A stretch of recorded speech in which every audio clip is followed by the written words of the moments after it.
So Relic in Texas is a theist that I would like to talk to. It looks like he wants to talk about why spiritualism and science are both needed for any given worldview, which is interesting. Relic, can you hear us? Yes, I can, V and Eric. Yes. I just want to congratulate you on your new show. Thank you. Oh, don't leave me hanging. Yes. I am an old listener from a different show, but I'm glad to see that y'all are going nice and strong. Thank Cheers. you. Appreciate you. What's your question for us today? What are you thinking about? Okay, so I was thinking about, but there seems to be I don't want to say a dichotomy. I'm not sure if I'm using words right, so I'm just saying people either seem to be, if you're an atheist, people think that atheism is the true worldview, or if you're a Christian, you think that Christianity is the true worldview, or if you're a Muslim, or whatever, so on and so forth, going on into infinity with every other religion you can think of. But the point is that there should be a healthy middle, or you should be able to acknowledge and respect other people's beliefs while also trying to understand the value in each other's beliefs. So what about the Westboro Baptist Church? How much of their beliefs should I acknowledge and respect? And what middle ground can I strike with somebody who protests military funerals with signs that say God hates fags? See, now that's the difference. There's a difference between, so if the belief is not inherently harmful to someone else, the important thing should be well-being towards all beings, all people. I think we're in agreement. Yeah. So the moment that you, let's say if you're a Westboro Baptist Church and you do that, the fact that you're putting people in the way, you're stomping on the people in the way, and you're doing these horrific things, there should be an alarm bell going off for everyone around you. Yeah, I mean, this is where we get into the annoying part of this conversation, which is, well, they think they're right, and they think that they have a good way of looking at the world in the same way you think that it should be all people are respected equally. Someone else thinks that their version of loving somebody is telling them they're going to go to hell. So, we get to this place where we can all agree that we want what is best. It's just we all kind of think we know what's best, and a lot of the time it infringes on other people. Yeah, I agree. It sounds like you're viewing the world through an axiom of secular humanism, and whether or not something is doing harm to people can be allowed. That's not looking at the world through that religious view. That's looking at it through that secular humanist view. And if you're applying that axiom of, minimizing harm and maximizing well-being, then I think fundamentally it sounds like and I agree. I think we should apply that secular humanism. But I think they're going to disagree with you on that axiom. They're not going to agree with you that, supporting well-being and minimizing harm are the Or goals. they will, but they just define it differently. So the reason that we talk about definitions so much on the show is so that we can avoid that, because you could probably talk to somebody from Westboro Baptist and be like, are you minimizing harm in the world? And they would say, yes. Yes, I am. Because hell is forever. Right. And so we do come upon this thing where everybody just thinks that they have the correct definitions and the correct motivations and the correct worldview. So how would you address that then? Because I agree with you. Fundamentally, I think that you're on point with your perspective, but how do we then move forward and convince people who do not have that perspective that they should? And then doesn't that put us in exactly the situation you were talking about not wanting to be in, which is a dichotomy? I am a big fan of the statement that your rights end when your fist meets my face. Okay. And the moment that your belief pushes on, there is a difference between being religious and being spiritual. Mm-hmm.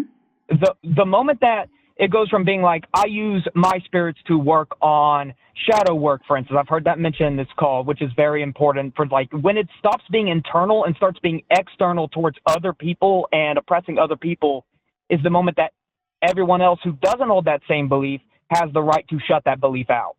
I agree with that. And that's one of the reasons why I fight for people of all various forms of religion to practice what they want to practice when, like, in all situations, as long as it doesn't impact me and my rights and my liberties, right? And so we're in agreement there. Yeah, I just, the only thing that I'm bringing out is the, like you guys are saying, is the thing that we're bumping up against, right? The thing that I bump up against is somebody who says that, well, their values, at their core is the Great Commission. And the Great Commission is to spread Christianity far and wide. And if if at their core proselytization is necessary, then that view of, your rights stopping where your fist hits my face, that just means that they're going to take that as you're removing our rights entirely.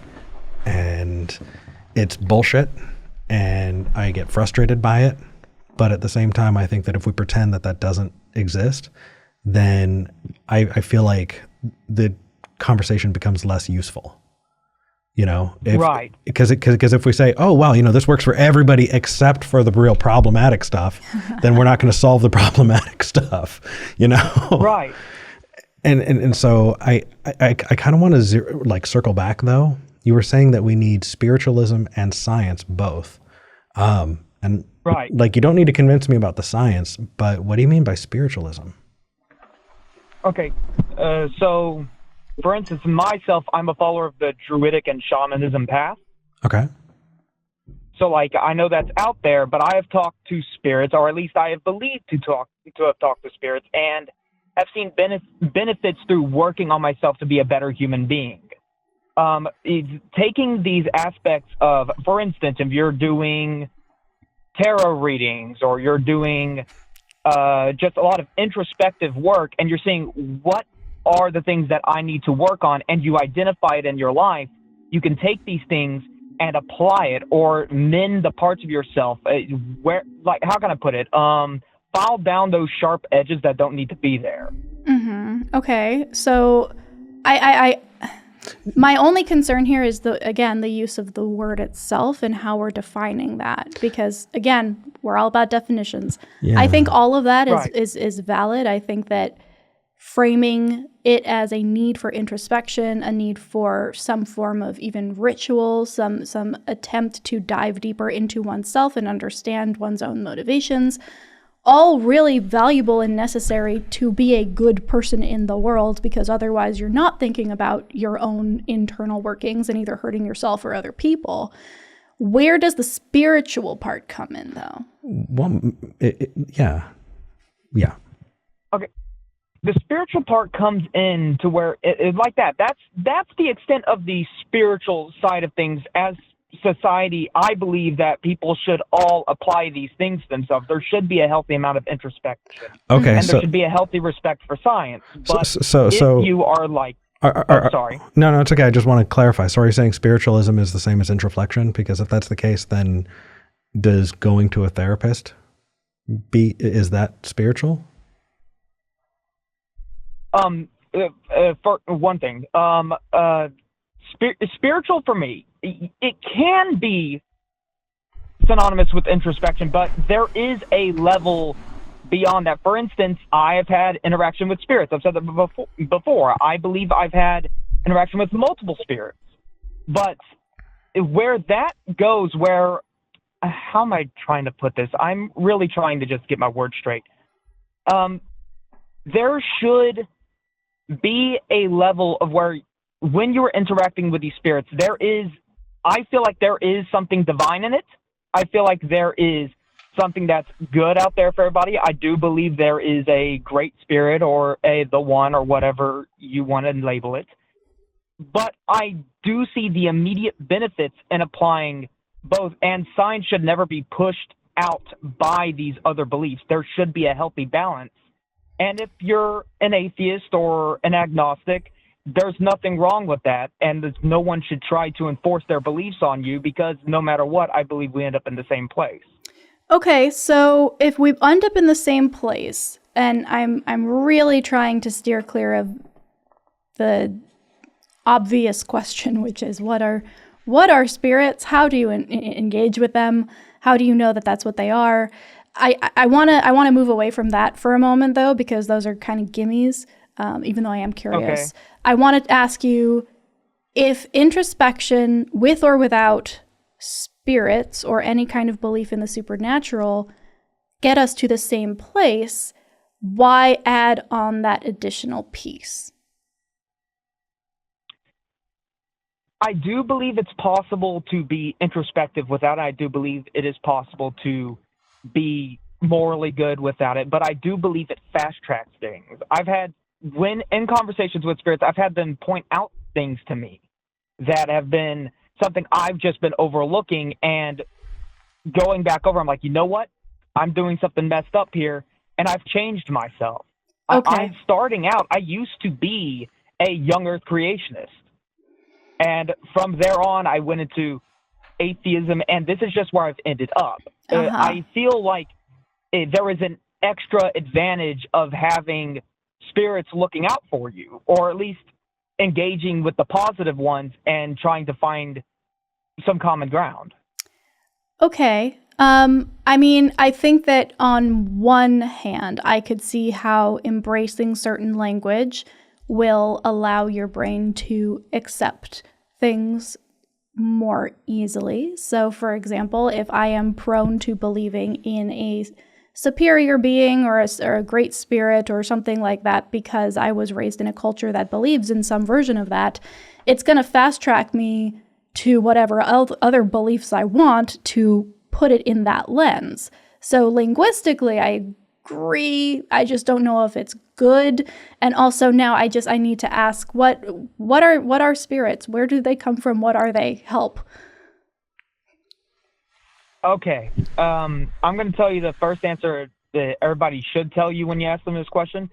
You don't know exactly what they are or what their system is or how they all internally work with each other, but there is an undeniable interaction that I have had conversations. Like, for instance, I've had an appearance in front of both myself and my wife at the same time, and her noticing it first, and then me noticing it afterwards. There is something there, but if anyone's going to pretend or try to force on some sort of doctrine onto it, they're like, this is what they actually want, and all this other garbage that they can't possibly know, then there's a problem. What is this appearance that the two of you saw?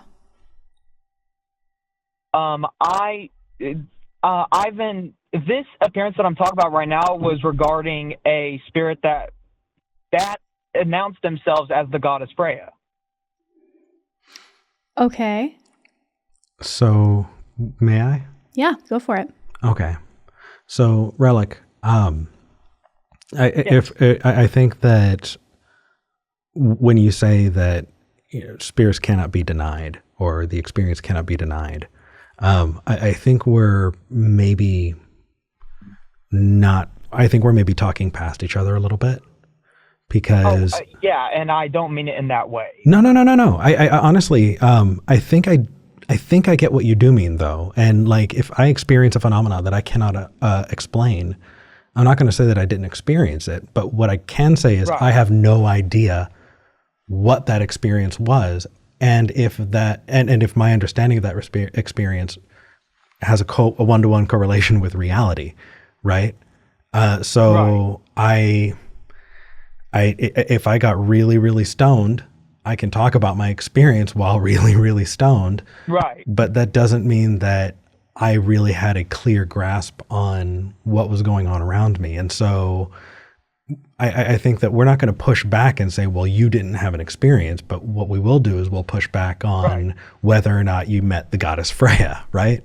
And I think therein is the rub. And so if you're willing to meet us halfway and understand that we're not going to deny that you experienced something, and I definitely am, and then we're where we would go from here is trying to understand what that explanation is, what likely explanations could be, you know?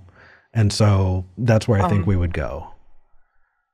You know, it's just a whole lot of people get really offended when they say that they had a spiritual experience and you asked if there was a gas leak, you know?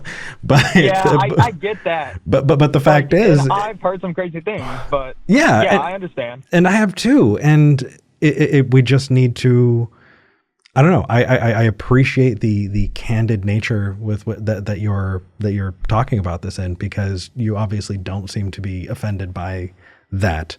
And I appreciate it. I wish more people did that. Definitely. The reason that I've assigned this experience towards spirits are because they identify themselves as spirits. They'll come out and they'll say, like, I'll be like, okay, then what is this? What are they? And then there will be a response like, I'm a spirit, or I'm something thereon. Do you hear these things with your ears? Are they in your mind? How do they communicate? Do they write things down? Okay.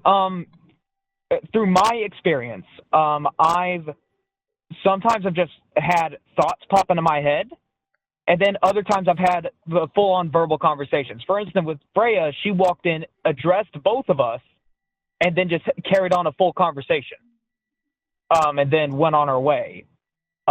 It's really strange, I'll admit. And the first time it happened, I literally thought I was losing my marbles. I would too. Actually got myself checked out, and like that was the first thing. And then later on, she reappeared. It was okay. So how'd that go for you?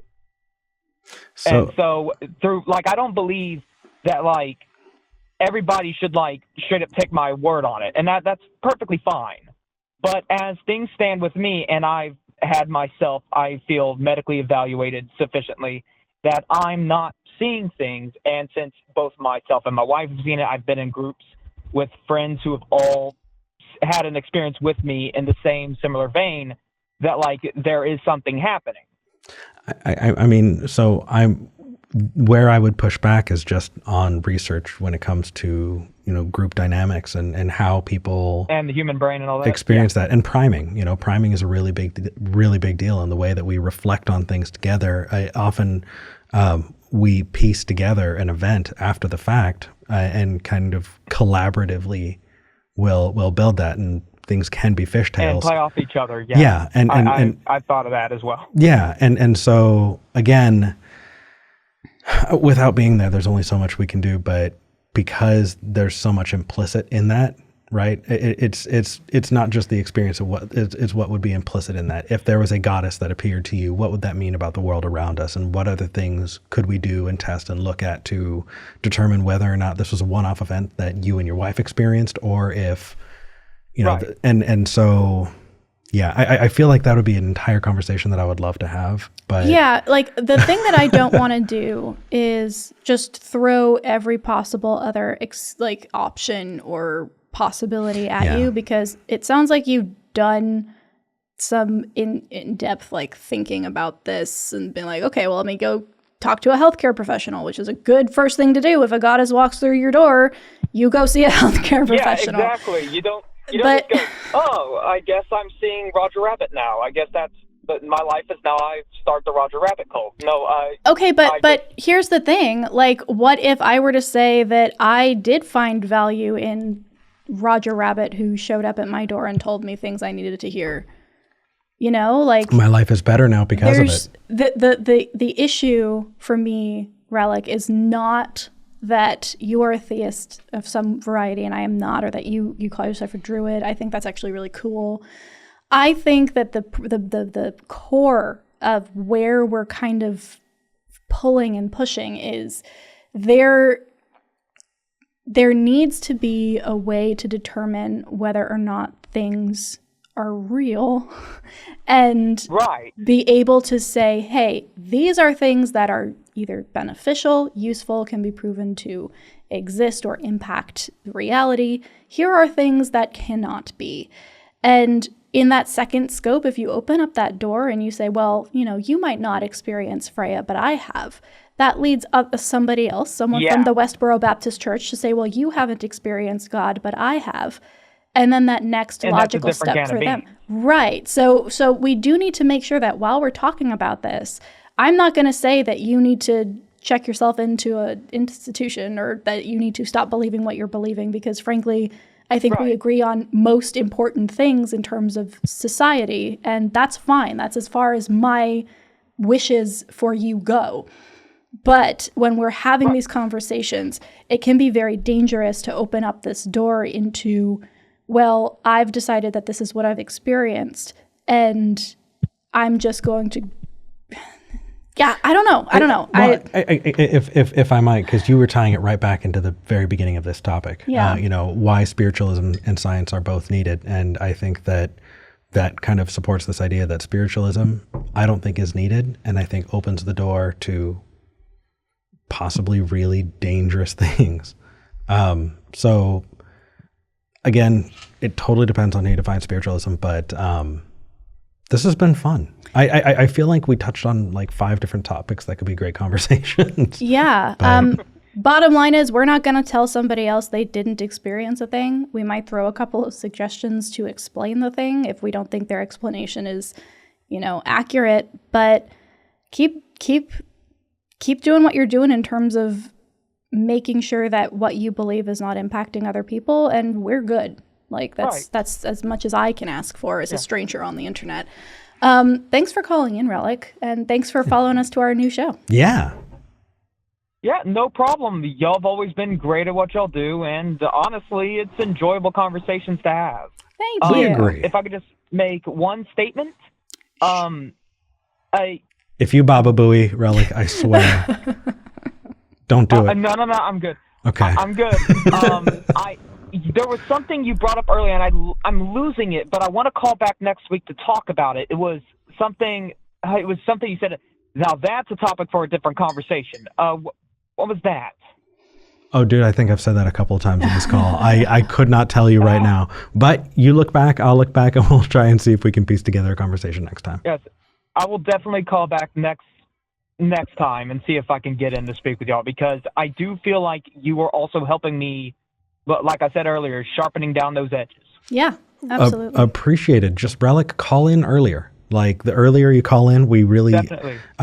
We try and start up the call-in studio at about 10 or, about, let's see. 11:15. Yeah, 11:15, 11:10. And the people who are on the line when we start usually have a lot more time with us. Mm-hmm. And so if you want to have a deeper conversation, definitely get in early so that we can have that time to talk to you. Yeah.